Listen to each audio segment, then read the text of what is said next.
The independence and colonialism in Liberia was much more than a walk in the park. In fact, it was the complete opposite that was filled with exchange, political issues, racism, and war. With only a few things that I described, this final project of the independence and colonialism in Liberia will talk about the early history, education, how Liberia was created, the Liberian society, as well as how Liberia gained its independence.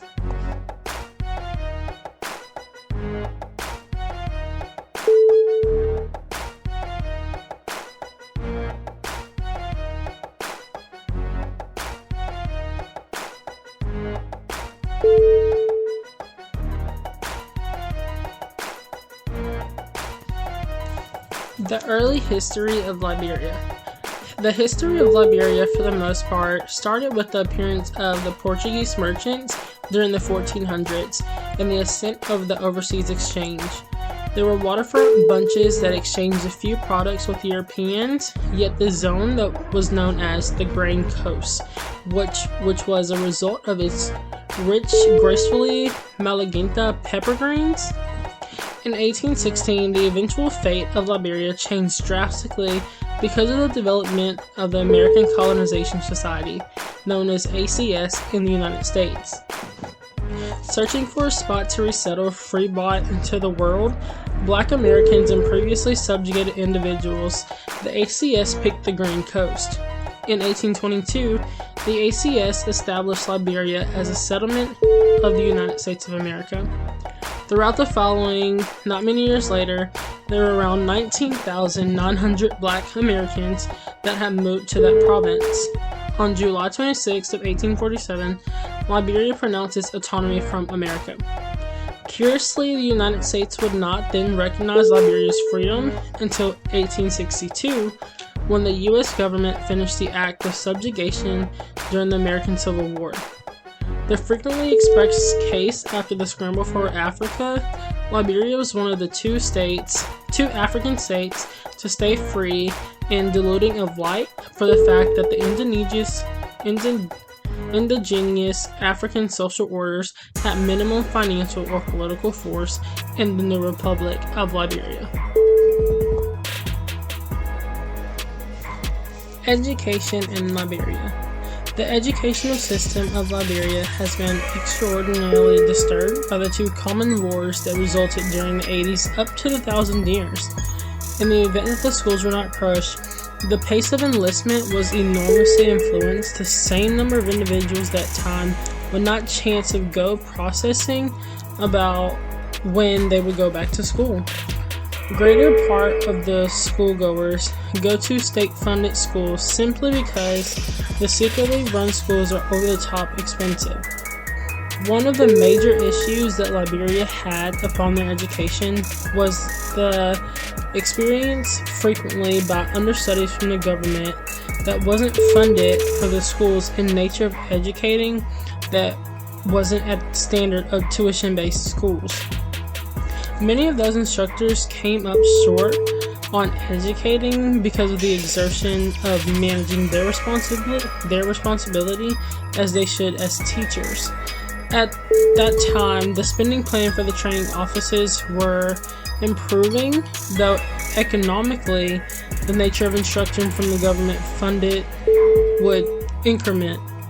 In 1995, the grown-up education rate for Liberia was assessed to just around 38.3%, 53.9% for men who were 15 years old or higher of age that were established, and only around 22.4% of the Liberian women. In the past few years, the Liberian have expected around 1 million grown-up education, with about 66% of them were ladies.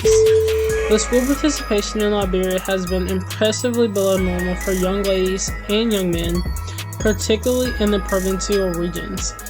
School participation normally declines strongly during those wars, in which the size of interruption of ordinary social relations were gigantic, particularly for those kids and youth that were maneuvered into the brutality as immediate members and the battling as trooper spouses.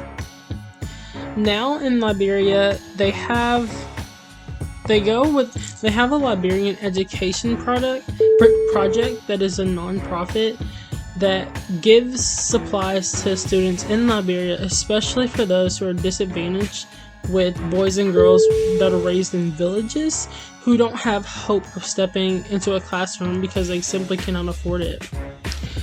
With the education project, they seek funding for a lot of school renovations, materials and supplies that are needed for the students and teachers, scholarship opportunities, adult literacy, and just overall health education for those students that is not available because of the funding that they do not have. How Liberia was created. The establishing of Liberia in the mid-1800s was spurred by the homegrown governmental issues of subjugation and race in the United States, just as by U.S. international strategy interests. In 1816, a gathering of white Americans established the American Colonization Society, ACS, to manage the issue of the developing number of free blacks in the United States by resettling them in Africa. The subsequent province of Liberia would turn into the second dark republic on the planet around then. In 1818, the society sent 2 delegates to West Africa to locate an appropriate area for the settlement, yet they could not convince nearby ancestral pioneers to sell any of their regions. In 1820, 88 free dark pilgrims and 3 society individuals cruised for Sierra Leone. Prior to leaving, they had marked the constitution that necessitated a specialist of the society control the settlement under U.S. laws. They then discovered sanctuary on Cherbourg Island off the west shoreline of Africa. However, numerous kicked the bucket from jungle fever. In 1821, a U.S. Naval Force vessel continued the quest for a position of lasting settlement in what is currently called Liberia. Indeed, the pioneers opposed American endeavors to buy land. This time, the Navy official in control, Lieutenant Robert Stockton, pressured a nearby ruler to offer a segment of land to the society. The Cherbourg Island bunch moved to this new area, and different blacks from the United States went along with them. The nearby clans consistently assaulted the new province, and in 1824, the Pilgrims assembled fortresses for insurance. In that very year, the settlement was named Liberia and its capital Monrovia out of appreciation for President James Monroe, who had secured more U.S. government cash for the venture of the creation of Liberia. How Liberia gained its independence. Leading up to the independence of Liberia, in October of 1846, the Americo-Liberian homesteaders casted a ballot for freedom with full burdening authority, which was esteemed vital for their endurance, just as the indigenous populace. This choice emerged on the grounds that ACS was most certainly not perceived by Britain as a burdening authority.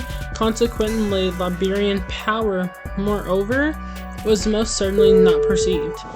Since the Commonwealth got the majority of its income from custom obligations that were being enforced on the indigenous brokers and British vendors, something had to be done that guaranteed the endurance of the province. On July 26 of 1847, the Liberian Declaration of Independence was received in Mark, where Liberia gained its independence and became one of the first republic of Africa. On July, Liberians in this archive charged their homeland within the United States with treacheries that made it very vital for them to leave and made them new lives for themselves in Africa.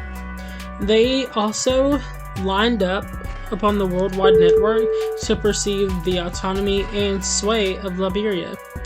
England was one of the main countries that preserved the new nations, so the United States did not perceive Liberia until the American Civil War. Not long after the Liberian independence in 1847, the American Liberians passed a law that denied the schooling of any indigenous individuals, as well as the inability to agree the prompt expulsion from the nation.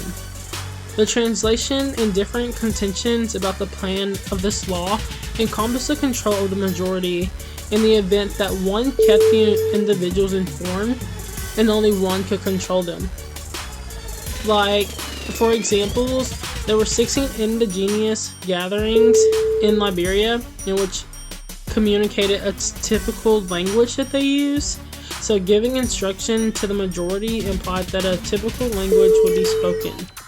In the event that a typical language was spoken, at that point the indigenous gatherings would then activate and oust the American Liberians who contained most of the populace. It was in this way that there was important control to the training, which was also a way for how they could be controlled when instruction was disallowed or confined by law. The indigenous individuals additionally were disallowed from casting ballots. The absence of instruction and capacity to cast a ballot affected the indigenous individuals on a social level. One who was considered as ignorable because of an absence of instruction could not associate with American Liberians. A slave driver framework was set up in Liberia that forced and enroached upon the indigenous individuals that were brutal and treacherous treatments that were indistinguishable from those who were forced upon American Liberians as previous slaves in the United States.